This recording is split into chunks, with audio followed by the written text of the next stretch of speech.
اللہ فرماتا یا ایھا الذین آمنو، اے لوگوں جنہوں نے رسول پر اعتماد کر لیا اور اس کے بھروسے پر ان چیزوں کو مان لیا، بچا لو اپنے آپ کو اور اپنے خاندان کے لوگوں کو اس آگ سے جس کا ایندھن انسان بنیں گے اور پتھر بنیں گے۔ اب ہوتا یہ ہے کہ جیل کا جو عملہ ہوتا کبھی وہ سرکاری احکام کی تعمیل نہیں کرتا، رشوت لے لی کوئی اثر رسوخ کی وجہ سے، عدالت نے کچھ کہا کہ اس کو لٹکانا ہے، اس کو چھتر مارنے، یہ کرنا، وہ ملی بغل سے انہیں وہاں ہر سہولت دیتے ہیں، نافرمانی کرتے ہیں کام الہی۔ ایک صورت یہ ہوتی ہے۔ اب دوزخ کے دروگوں کا حال اللہ بیان کر رہا ہے۔ ایک تو عذاب یہ ہے کہ انسان اور پتھر جل رہے ہیں، دوسری طرف نگران کون ہے، کن کس پر ہے وہ جیل خانہ۔ پہلے دو صفتیں بیان کی، علیہا ملائکۃ غلاظ شداد، وہاں جو فرشتے مقرر ہیں جن کے حوالے تم مجرم کیے جاؤ گے وہ غلاظ ہیں، سخت طبیعت ہیں، ان میں نرمی نہیں ہے۔ تم رو چیخو منتیں کرو، ان کے اندر ترس نام کی کوئی شاید وہ ترس نہیں کھائیں گے۔ یہاں ترس کھا جاتے کتنا ہمارا یار مجرم جو ہے نا لو لوانا نرمی کرو، فرمایا نہیں، وہ نہیں نرمی کریں گے، غلاظ سخت تباہ ہوں گے، درست ہوں گے۔ اور اب کبھی ہوتا کمزور ہے، طاقت ہی نہیں تھی، فرمایا شداد سخت بھی ہوں گے اور بہت طاقتور ہوں گے، وہ تھکیں گے نہیں مارنے سے، نہ ان میں کوئی کمزوری آئے گی۔ ان فرشتوں کے ہاتھ میں آنا چاہتے ہو، وہاں جا کر مزہ لینا چاہتے ہو پھر۔ اب ایک تھا کہ ہیں سخت طبیعت طاقتور ہی ہیں مگر بددیانت ہو گئے، حکم کی تعمیل قرآن میں ایک شوشہ زائد نہیں، ایک لفظ زائد نہیں، لا یعصون اللہ ما امرہم، جو اللہ ان کو حکم دے گا اس کی وہ خلاف ورزی نہیں کریں گے۔ جو حکم دیا جائے گا کہ ان مجرموں کو یہ سزا دو وہ دیں گے، نہ کسی کی منت کام آئے گی، نہ سفارش، نہ اثر، نہ رسوخ، وہ جو حکم ان کو ان کا مالک دے گا اس کی نافرمانی نہیں کریں گے۔ حکم پوچھ اور یہ عمدہ کرتا رہے نہیں، بالکل وہی کریں، اللہ کے حکم کی نافرمانی نہیں کریں گے۔ اور یہ بات بھی سمجھا دی کیونکہ امتوں کی گمراہی میں یہ بات بھی داخل ہے کہ زیادہ لوگوں نے جب سنا کہ فرشتے ہیں، اللہ تعالیٰ نے یہ جہان چلانے کے لیے اپنا بہت عملہ رکھا ہوا، اس کے اہلکار ہیں، سپاہی ہیں، فوج ہے،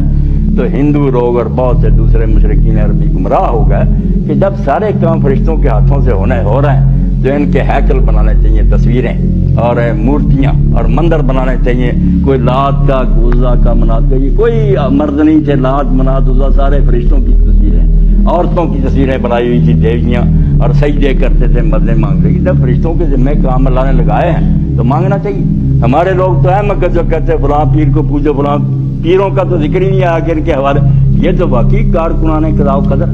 بارشیں برسا رہے ہیں، جانیں پیدا کر رہے ہیں، نکال رہے ہیں، باقی کارخانہ ان کے ہاتھ سے چل رہا۔ بندہ گمراہ ہو سکتا ہے کہ پھر ان سے مدد مانگنی چاہیے، ان کو کہیں جبریل تو یہ کر دیں، یہ گمراہی کا سبب بن سکتا تھا، بنا ہندوؤں میں 33 کروڑ دیوتا مانتے ہیں کہ یگنی دیوتا ہے، یہ وایو دیوتا، مگر اللہ نے حل کر دیا کہ وہ بیچارے نافرمانی کر سکتے، ما امرہم، اس بات کی جو اللہ ان کو حکم دے گا وہ اپنی طرف سے کوئی فیصلہ نہیں کر سکتے۔ ساری مخلوق دعائی دے کہ اسرافیل تو یہ کام کر دیں، کیا کرے گا وہ امر کے پابند نوکر ہیں، فیصلے میں دخل، ما امرہم، جو حکم دے گا نا رب ان کو اس کے خلاف نہیں کریں گے۔ یہ تو ہو گیا منفی پہلو، کے خلاف نہیں کریں گے، تو پھر کریں گا کیا، وَيَفْعَلُونَ مَا يُؤْمَرُونَ، جو حکم دیا جائے گا وہ کریں گے، نافرمانی کریں گے نہیں، جو حکم ہوگا اس کی تعمیل میں سستی نہیں کریں گے، بالکل وہ کریں گے، اس پر کے پابند رہیں گے۔ اور اب بالکل قیامت آ گئی، یہ تو ہمارے سامنے رکھا نا کہ بچ جاؤ، اب اللہ تعالیٰ نے اٹھایا اور ہزاروں سال آگے لے گیا کہ بالکل جیسے قیامت آ گئی ہے، دوزخ سامنے ہے، اللہ تخت پر ہے، مجرم لوگ اب منتیں کر رہے ہیں، معافیاں مانگ رہے ہیں، اب منظر بدل گیا تو اللہ کہتا ہے یا ایھا الذین کفروا لا تعتذروا اليوم، اے منکرو، اے بے دینو جو نہیں مانتے تھے کہ کوئی نہیں رسول سچے، کوئی قیامت نہیں، کوئی اللہ نہیں، آج کوئی بہانہ نہ، آج پتہ نہیں کروڑوں سال بعد آنا، مگر اللہ دکھا رہا ہے کہ تم وہاں پہنچ جاؤ، اس عدالت کو دیکھ لو کہ برپا ہے، مجرم کھڑے ہیں صفوں میں اور منتیں کر رہے ہیں، تو حکم ہوتا ہے کافرو، اے منکرو، اے بے دینو، آج کوئی منت سماجت نہ کرو، آج کوئی بہانہ نہ بناؤ، انما تجزون ما کنتم تعملون، جو تم کرتے رہے ہو وہ آج تمہیں بدلہ دیا جا رہا ہے، تم سے ظلم ہو رہا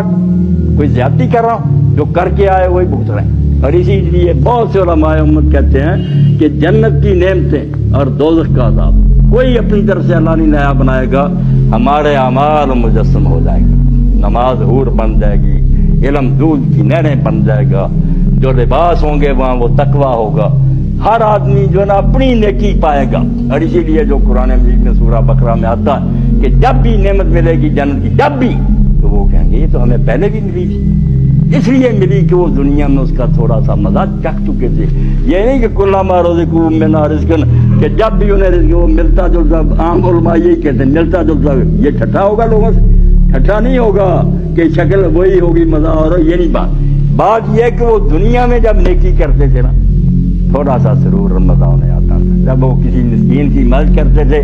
بڑا مزہ آتا تھا، روح کو ایک فرحت محسوس ہوتی۔ جب وہ نیکی سچ مچ خیرات سایہ بن کر آ جائے گی اور آدمی اس کی ٹھنڈک محسوس کرے، وہ کہے یہ مزہ تو یار دین کی برکت سے تھوڑا سا دنیا میں آ گیا، تو پورا آ گیا۔